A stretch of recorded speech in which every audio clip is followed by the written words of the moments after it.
Good evening. My name is Brenda Harris-Kahn. I'm running for the City Council, Elgin City Council, and I have lived in Elgin for 20 years, and I think Elgin is a great city and a great place to live.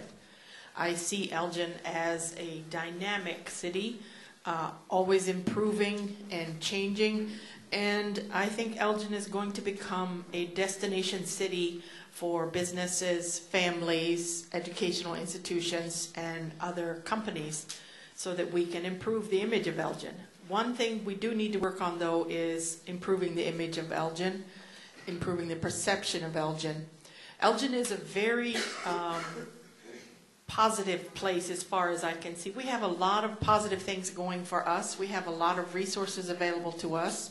We have an excellent location. We're near Route 90. We're on Route 31 and 25. They're major highways. We have the river.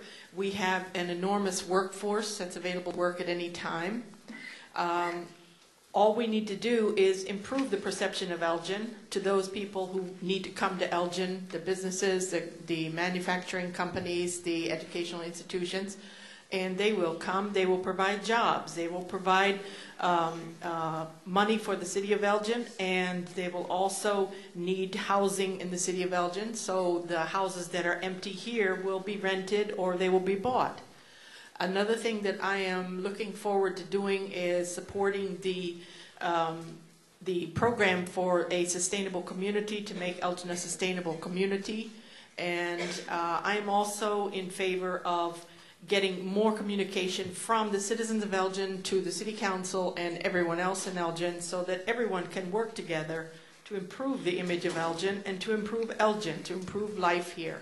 So if you vote for me on April 7th, I will work for you and I will work for Elgin. Thank you. My name is Robert Gilliam. I'm a lifelong resident of Elgin. I'm also an ECC graduate, so with Dr. Sam. I was born and raised on Fremont Street, went to Elgin High School.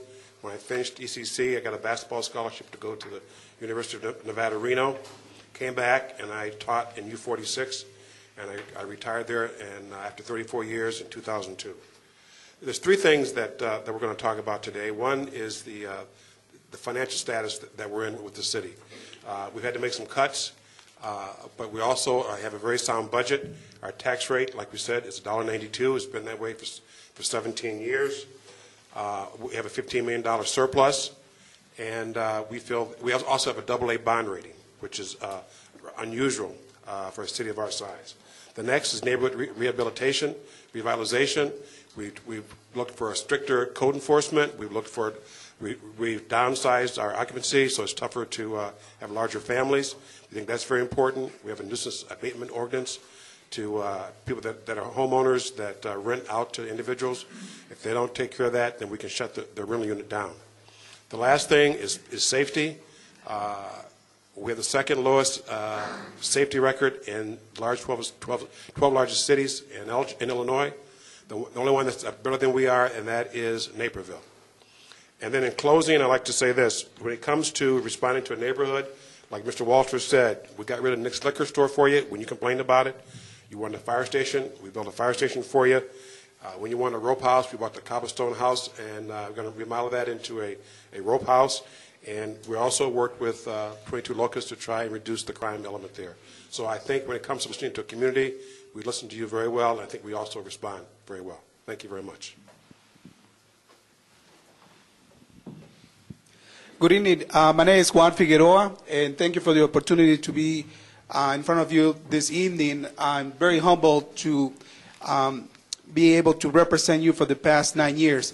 I was born and raised in Puerto Rico. I have a bachelor's degree in business administration. I have over 25 years of banking experience.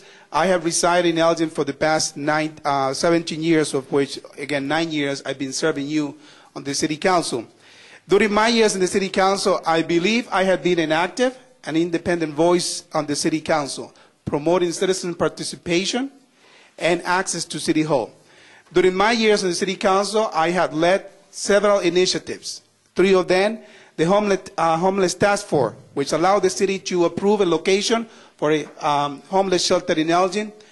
The cable local cable programming would allow the city to bring back the local cable and allow you to watch the city council meetings on cable.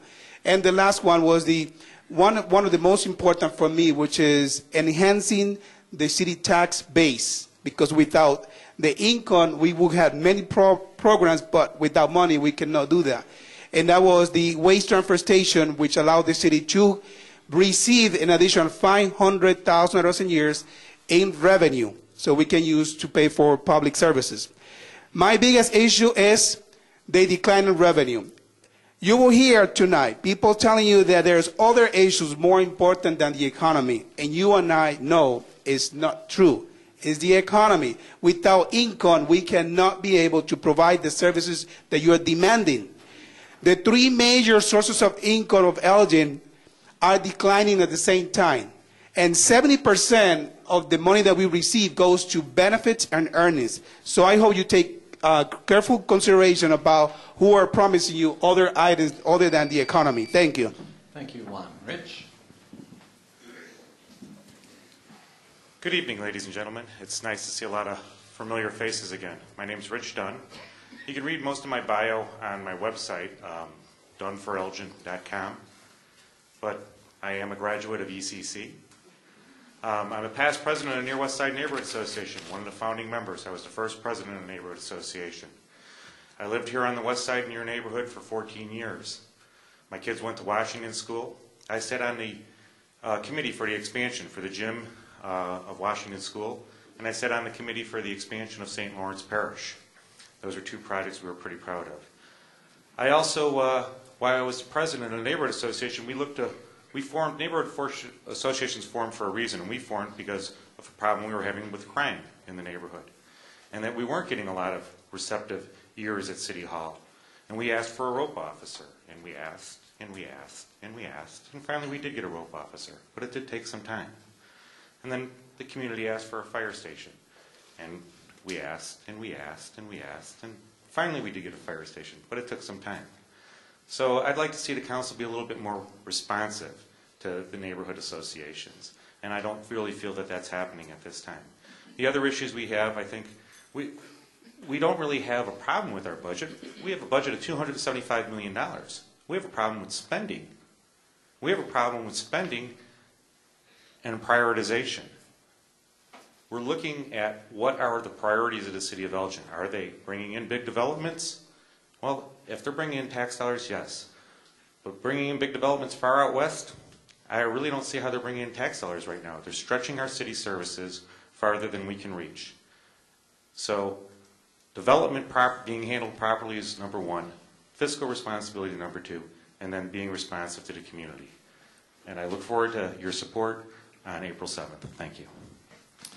Okay, before we move to the questions and answer session, I do want to make a note that we're doing a first-time experiment for the Near West neighbors. Tonight's forum is going to be broadcast on YouTube or be made available on YouTube. So if there's anyone, whether you're candidates who want to pass this information on to your supporters, please see me afterwards, give me your email address, and we'll be able to then notify you when this is up on YouTube. Hopefully it'll be up by Sunday or Monday at worst, but we'll get a chance for everybody to see more broadly the candidates and what they've had to sit through this mechanism. Okay, Rich, since you just ended, we'll start off with you. This first question says, Elgin currently has at-large city councilmen who are supposedly responsible to the whole community, as opposed to aldermen who would be responsible to their wards. What is your position on the city manager, city council form of government versus the idea of aldermen and wards? Well, you're actually talking about two different things there with the city manager or strong mayor form of government, and then the ward versus the at-large position. So I'm going to answer the ward compared to the at-large first. Either position, ward or at-large, or the city manager, needs to be decided by the people, by referendum, first of all. I kind of favor a system similar to what Aurora has, where we have council people who represent districts and then have two at-large, kind of like a House of Representatives